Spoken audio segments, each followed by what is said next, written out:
Assalamualaikum dan salam sejahtera kepada semua pendengar yang Madam kasihi sekalian. InsyaAllah hari ini kita akan bersama-sama,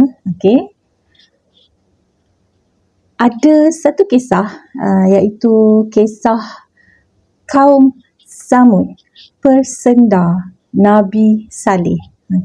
Dapatan daripada Metro 10 November 2002 oleh Idris Musa. Baiklah, Madam akan mulakan kisah kita pada kali ini, insya-Allah. Bismillahirrahmanirrahim. Selepas kaum Ad dibinasakan dengan taufan hingga mengakibatkan semua bangunan, tumbuhan dan haiwan berselerakkan kerana diterbangkan, negeri itu menjadi tandus. Lalu diutuskan bangsa lain untuk mendiami negeri itu, iaitu bangsa Thamud. Negeri itu dibangun semula hingga menjadi lebih makmur daripada zaman kaum Ad, dengan mempunyai pelbagai jenis kebun hingga hasil buminya berlipat ganda. Namun, kehidupan kaum Thamud sama seperti Ad, tidak pandai mensyukuri nikmat Tuhan. Mereka sombong dan melakukan kerosakan, selain menunjuk-nunjuk harta dan kekayaan dimiliki. Mereka beranggapan harta dan kekayaan dimiliki kekal selama-lamanya, lalu melakukan sesuka hati, termasuk menjadikan batu sebagai tempat pemujaan.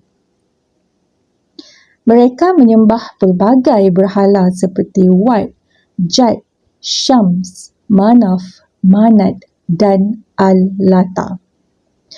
Lalu Allah mengutuskan seorang Nabi kepada mereka, iaitu Saleh, untuk menunjukkan jalan kebenaran dengan meninggalkan sembahan berhala, sebaliknya mengesahkan Allah. Namun, kaum Samud mendustakan Nabi serta menolak seruannya supaya beribadah, bertakwa dan mengesahkan Allah. Mereka mengatakan Nabi Saleh terkena sihir hingga mengaku sebagai utusan Allah.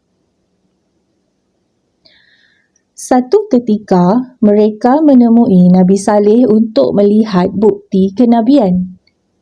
Kata mereka, "Jika engkau dapat mengadakan mukjizat, engkau benar Nabi.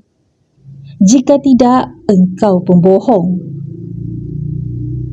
Mendengar perkataan itu, Nabi Saleh berdoa kepada Allah supaya diberikan mukjizat.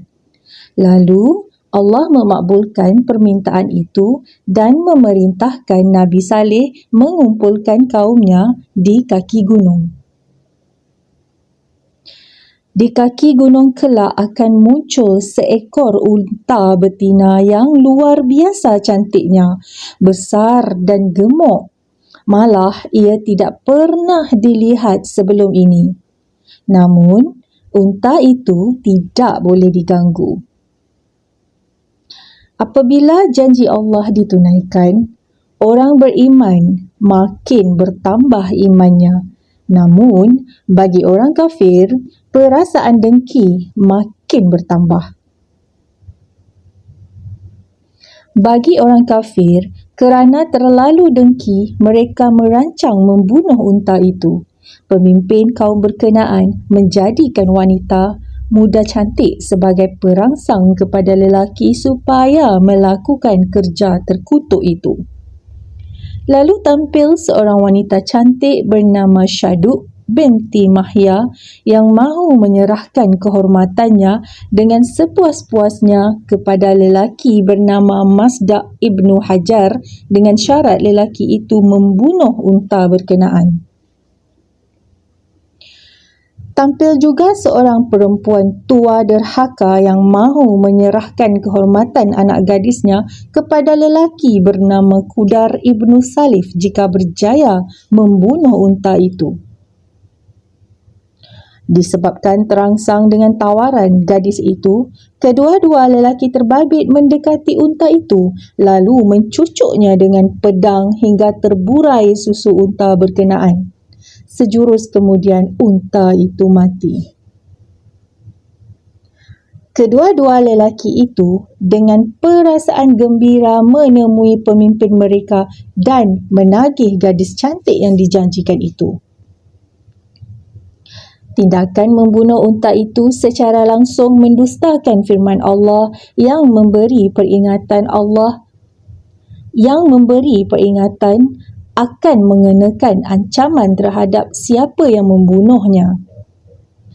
Selepas melakukan pembunuhan, mereka langsung tidak menyesal. Sebaliknya mempersendakan Nabi Saleh dengan menagih siksaan Allah. Lalu Nabi Saleh berkata, "Kamu benar melakukan dosa. Sekarang, kamu boleh bersenang dan bergembira 3 hari saja atas kematian unta itu. Selepas 3 hari, yang dijanjikan Tuhan akan datang dan bukanlah ini perjanjian bohong." Belum sampai 3 hari, mereka datang kepada Nabi Saleh dengan kata-kata, "Percepatkanlah datangnya siksa yang engkau janjikan itu."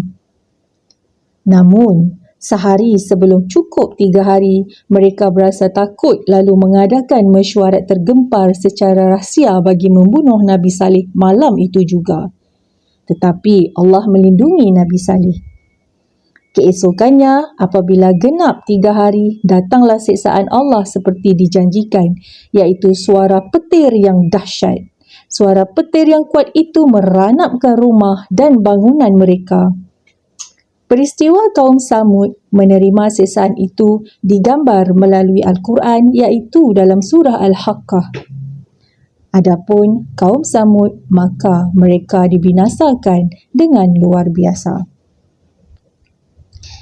Alhamdulillah, sekian sahaja kisah yang dapat Madam kongsikan pada hari ini.